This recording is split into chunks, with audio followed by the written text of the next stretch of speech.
Hello again, welcome back. Thank you for continuing to watch this video series for PHS 1011. Today I'd like to talk about spherical mirrors and how these can be used to cause rays to converge at a point. And in doing so, create images of objects. So we've discussed already how flat mirrors can create virtual images as if there's a copy of yourself inside the mirror at the same distance you are from the mirror, but on the other side, a virtual image brushing their teeth in the morning. So I guess the next thing to do is to look at how mirrors can create real images. These are images that could glow if you put a bit of paper, a tissue paper in at the location of the image. So let's have a look at this. So we've got an optic axis here. Most optic axes are drawn horizontal by convention. We've got this, I'm going to make this really big, our curved mirror there. And let's put an object here. It's a stick, it's a bit wobbly. And let's say the center of curvature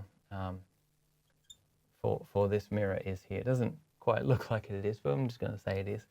And so the question is, if I have an object here, can this curved mirror create an image? And if so, where is the image formed? But more importantly, where is the focal length of this? Because if it's a lens, it's something that creates an image. And so for lenses,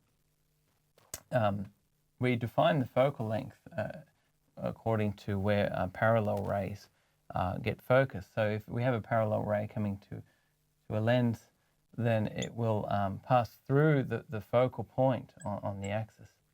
There's the center of curvature. And that would define what the focal point is. Okay, so that's a spherical mirror. I haven't explained how it works or anything. But the point of this video is to describe a problem in the textbook. So let me just state what the problem is first. Okay, so the construction is, and I'm going to remind myself how we're supposed to construct this. All right, so we've got a focal point, we've got a center of our lens. We draw, this is not a virtual ray, it's just a line. We put an angle in there, phi, and our radius of curvature is the distance, the shortest distance from that center point to the mirror surface. And that's what we're given, and we're told that this angle, phi, is much, much less than 1 radian. So that speaks volumes to perhaps using the small angle approximation. And this problem, I looked at it when I was constructing the reading guide before this video series started, and I thought, it's given 2 bars indicating that it's moderately hard but not very hard, and what you're asked to do is to show that the focal length is equal to half the radius of curvature. And I thought about. Oh, okay, it's supposed to be easy. I'll go for a walk around the university, as I sometimes do, just thinking about it, thinking, with this construction in mind, because that's in the problem. I thought, I can't really see an easy way to formulate this without drawing some extra perpendicular bisectors, some complicated trigonometry, and then taking limits, so doing calculus at the same time so I can apply that. That seems pretty difficult, and I thought there's got to be a simpler way to do it. And so I'd like to discuss that simpler way. Now, I shouldn't blame the textbook. It's a very good textbook. My father often said that only a poor tradesman blames their tools. So let's not blame this. It's quite good. In a similar place in the textbook, it's got a nice problem about its derivation of Snell's law from the wave picture, the wave model, not the ray model. And then it uses that derivation to justify Fermat's principle of least time, or the shortest path criterion for rays bouncing off mirrors or refracting. And so I think that's quite beautiful. It has some other really good insights in there. So it's a good textbook. But let's just reformulate this problem, because we can still have the question, and that is, please define the focal length of a spherical mirror and find that. We could use this small angle criterion as well, but we might choose some other angle in the system. Okay, so there's our focal length there. now, what I like to do with lens problems is draw the easiest rays first. So one of my favorite rays, I might use a different color since we're going with a different scheme here, one of my favorite rays is the center ray, and you'll hear more about these rays in the workshops. So it goes towards the center of our lens. It's a reflecting lens in this case.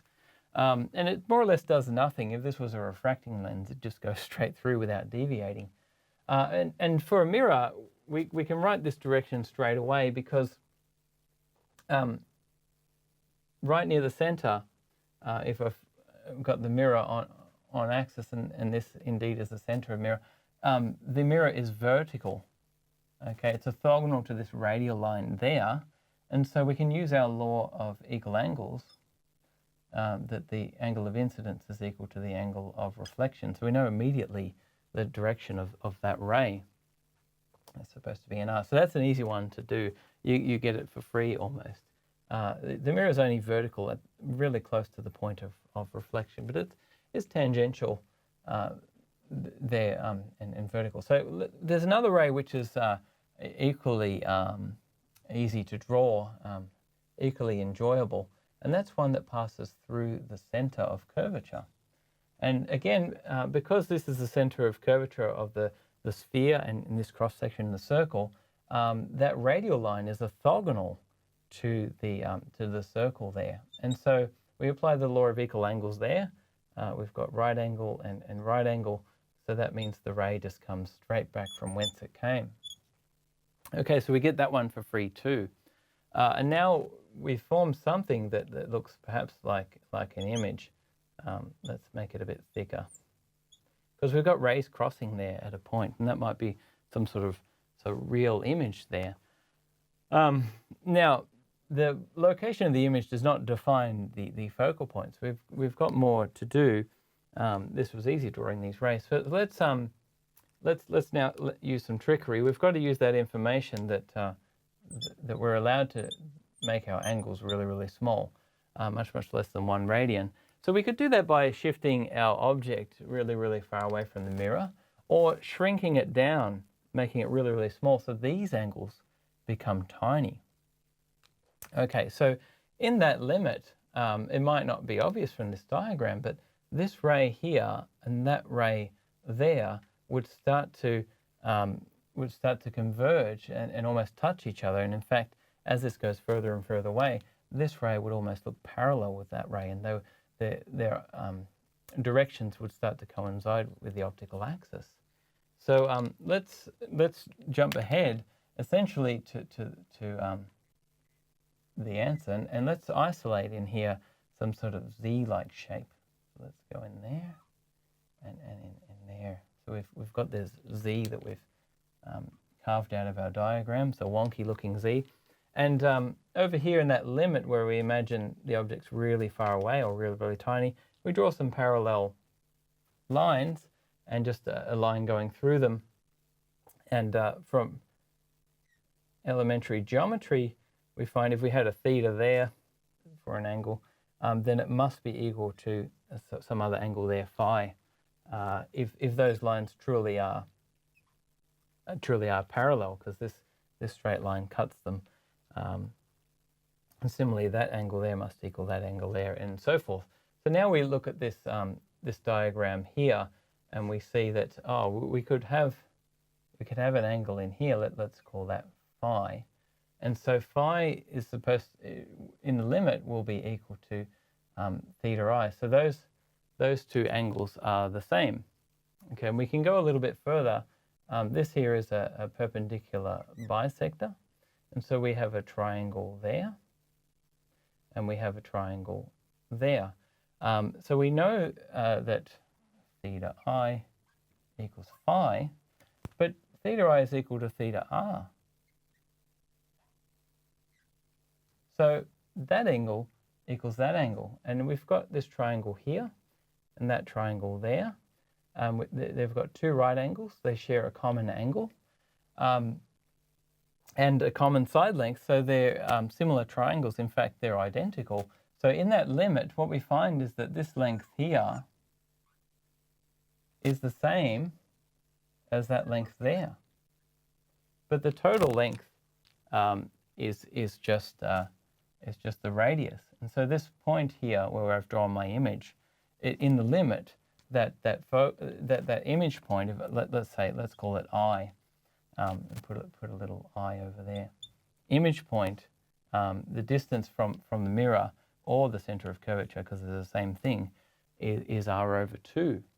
And so now we've almost solved the problem. All we've done is to find where that image is in the limit of small angles. But see what happens when we shrink this object down. This image gets smaller and smaller and smaller until it begins to pretty much to touch the optic axis, and these rays become more and more parallel, and eventually that point there actually touches the optic axis, and that's where parallel rays are being brought to a focus. So that defines the focal length, and so we have identified that the focal length is half the radius. So it seems like a lot of discussion, a lot of waffle, but we really haven't had to do much work. There's no difficult trigonometry here, just parallel lines and a few perpendicular bisectors, but no non-right angle triangles and no calculus beyond moving our object around. We don't really get any insight as to see what the accuracy of this is. But there's some other physical insights we can intuit. We see that, let's imagine we've got a big object, it's close to the sphere. Even though that might be the case, this center ray here is always going to do its thing. And this one here, I didn't have a name for it, that passes through the center of curvature, that's always going to do the same thing. So we'll always have two rays crossing there. So it's like we've got part of an image, and the only ray that will go wrong as the object gets bigger and bigger is this parallel ray that you can see there in that picture. It's not crossing at the same point as that center ray, the two center rays, if we want to call it that. And so we call that's an aberration, which can be analyzed with the full geometry of all these lines and taking into account properly the curvature of that surface. Okay, hopefully you could follow that, and that will allow you to solve the related problem in the textbook. Okay, thank you for your time.